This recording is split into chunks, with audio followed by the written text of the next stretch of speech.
तिरुपति बालाजी मंदिर में बाल क्यों चढ़ाते हैं? जानिए इस परंपरा के पीछे क्या चमत्कारी और दिव्य कथा है। भारत की धार्मिक आस्थाओं में से एक सबसे अनोखी परंपरा है तिरुपति बालाजी मंदिर में अपने बालों का दान देना। हर साल लाखों श्रद्धालु यहाँ पहुँचते हैं और श्रद्धा से अपने बाल चढ़ा देते हैं। लेकिन क्या आपने कभी सोचा है आखिर बाल क्यों चढ़ाते हैं? क्या इसके पीछे कोई रहस्य है? क्या कोई चमत्कारी कथा जुड़ी है? क्या भगवान खुद इन बालों को स्वीकार करते हैं? आज की इस दिव्य कथा में हम जानेंगे तिरुपति बालाजी बाल चढ़ाने की परंपरा की पौराणिक कहानी, इतिहास, वैज्ञानिक दृष्टिकोण और भावनात्मक पहलू। चलिए आरंभ करते हैं इस अद्भुत यात्रा को। तिरुपति बालाजी कौन है? तिरुपति बालाजी, जिन्हें भगवान वेंकटेश्वर, श्रीनिवास, गोविंदा और बालाजी के नाम से जाना जाता है, भगवान विष्णु के ही अवतार हैं। उनका मंदिर भारत के आंध्र प्रदेश राज्य के तिरुमला पर्वत पर स्थित है, जो 7 पहाड़ियों में से एक है। यह स्थान शेषाचल पर्वतमाला का हिस्सा है। ऐसा माना जाता है कि यह स्वयं आदिशेष के शरीर का अंश है। यह मंदिर दुनिया के सबसे अमीर मंदिरों में से एक है और यहाँ हर दिन लाखों की संख्या में श्रद्धालु दर्शन के लिए आते हैं। यहाँ भक्त गोविंदा गोविंदा का जयकारा लगाते हुए भगवान के चरणों में शीश नवाते हैं। बाल चढ़ाने की परंपरा कैसे शुरू हुई?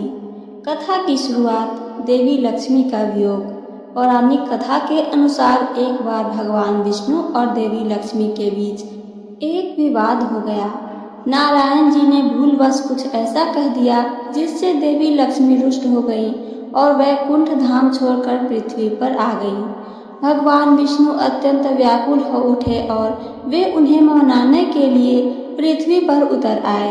यहाँ उन्होंने मानव रूप में वेंकट नामक ब्राह्मण का रूप धारण किया और तिरुमला पर्वत पर वास किया। पद्मावती से विवाह और ऋण में डूबे भगवान पृथ्वी पर भगवान विष्णु को देवी लक्ष्मी का अंश पद्मावती के रूप में मिला। पद्मावती राजा आकाश राज की पुत्री थी। भगवान श्रीनिवास और पद्मावती का विवाह तय हुआ, लेकिन यह एक भव्य विवाह था जिसमें भगवान विष्णु को अत्यधिक धन की आवश्यकता थी। भगवान ने कुबेर से भारी ऋण लिया, वचन दिया कि जब तक दुनिया चलेगी वो भक्तों से दान लेकर इस ऋण को चुकाते रहेंगे। और यही कारण है कि आज भी तिरुपति मंदिर में भक्त बड़ी श्रद्धा से दान देते हैं ताकि भगवान श्रीनिवास का ऋण उतर सके। अब आती है बाल चढ़ाने की कथा, नीला देवी की भक्ति। एक दिन भगवान श्रीनिवास गहन ध्यान में लीन थे। तभी एक दानव उन पर आक्रमण करने आया। तभी वहां नीला देवी नामक एक भक्त कन्या आई। वह भगवान की सेवा करती थी। उसने देखा कि दानव भगवान के ऊपर वार करने वाला है, तो उसने दौड़कर दानव को रोका। उस युद्ध में नीला देवी का सिर बुरी तरह घायल हो गया और उसके सुंदर बाल कटकर गिर पड़े। भगवान ने जब आंखें खोली तो देखा कि नीला देवी घायल है। उन्होंने अत्यंत करुणा से कहा, हे देवी, तुमने मेरी रक्षा के लिए अपने सुंदर बालों की आहुति दे दी। मैं तुम्हारे इस त्याग को कभी नहीं भूलूंगा। उन्होंने वरदान दिया, जो भी भक्त श्रद्धा से अपने बाल अर्पित करेगा, मैं उसे वैसे ही प्रेम करूंगा जैसे मैंने तुम्हें किया। उनके जीवन से कष्ट दूर करूंगा। इसी कारण से यह परंपरा आरंभ हुई। अपने अहंकार, रूप, मोह और अभिमान को त्याग कर प्रभु को अर्पित कर देना। बाल चढ़ाने का महत्व और प्रतीकात्मक अर्थ। पहला, अहंकार का त्याग। बाल हमारे रूप और सौंदर्य का प्रतीक होते हैं।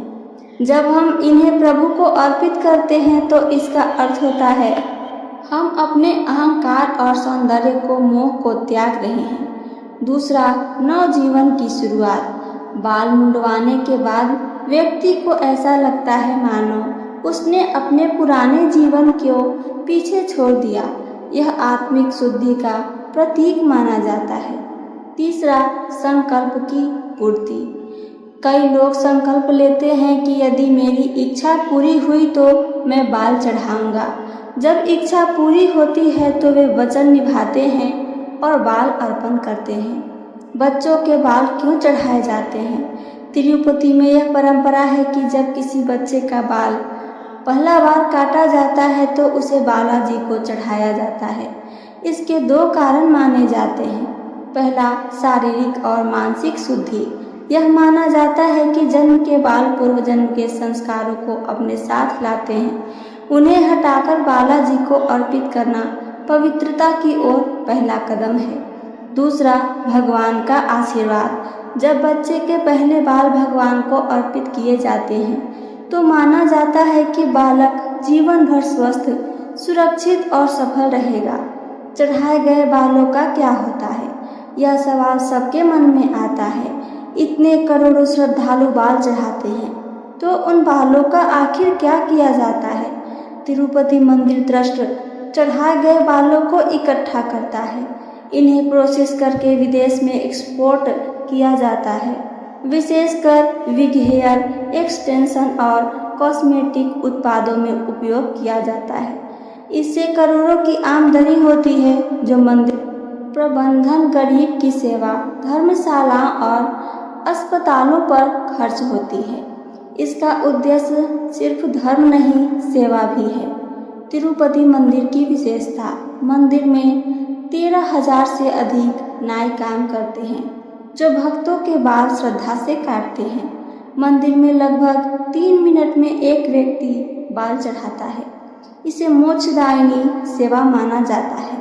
बाल दान करने वालों को विशेष मोक्ष लड्डू, विशेष दर्शन और कभी कभी बालाजी के कपड़े तक मिलते हैं। शास्त्रीय और धार्मिक प्रमाण, स्कंद पुराण में तिरुपति और बाल दान की महिमा का वर्णन मिलता है। वराह पुराण में भी बताया गया है कि शेषाचल पर्वत पर जो बाल चढ़ाता है वह जीवन मरण के बंधन से मुक्त हो जाता है। भागवत पुराण के अनुसार भगवान को केश दान करना आत्मसमर्पण की चरम स्थिति है। वैज्ञानिक दृष्टिकोण क्या है, आइए आगे ये भी जानें। सिर के बाल काटने से स्कैल्प साफ होता है और नए बाल मजबूत होते हैं और उगते हैं। यह एक साइकोलॉजिकल रीसेट भी माना जाता है। व्यक्ति खुद को नया महसूस करता है। बाल दान के समय जो भावनात्मक ऊर्जा निकलती है वह मानसिक शांति लाती है। श्रद्धालुओं की भावनाएं, तिरुपति जाने वाले हर भक्त के मन में यही भावना होती है, मैं अपना सबसे सुंदर हिस्सा प्रभु को अर्पित करूं।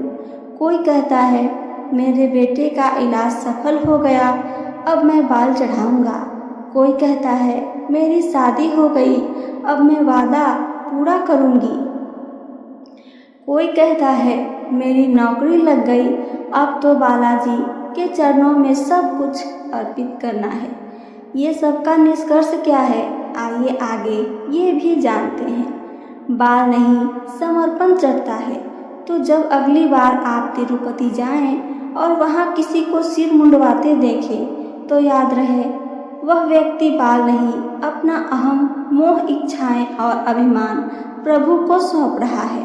तिरुपति में बाल चढ़ाना सिर्फ एक परंपरा नहीं, एक आध्यात्मिक अनुभव है। एक ऐसा क्षण जब भक्त और भगवान के बीच कोई दीवार नहीं रह जाती है। अंतिम संदेश, आइए आगे ये भी जानें। जब कोई भक्त अपने बाल अर्पित करता है तो वह दरअसल यह कह रहा होता है, हे प्रभु, मेरा सिर आपका है, मेरा जीवन भी आपका ही दिया हुआ है। ऐसी श्रद्धा, ऐसी भक्ति दुर्लभ है।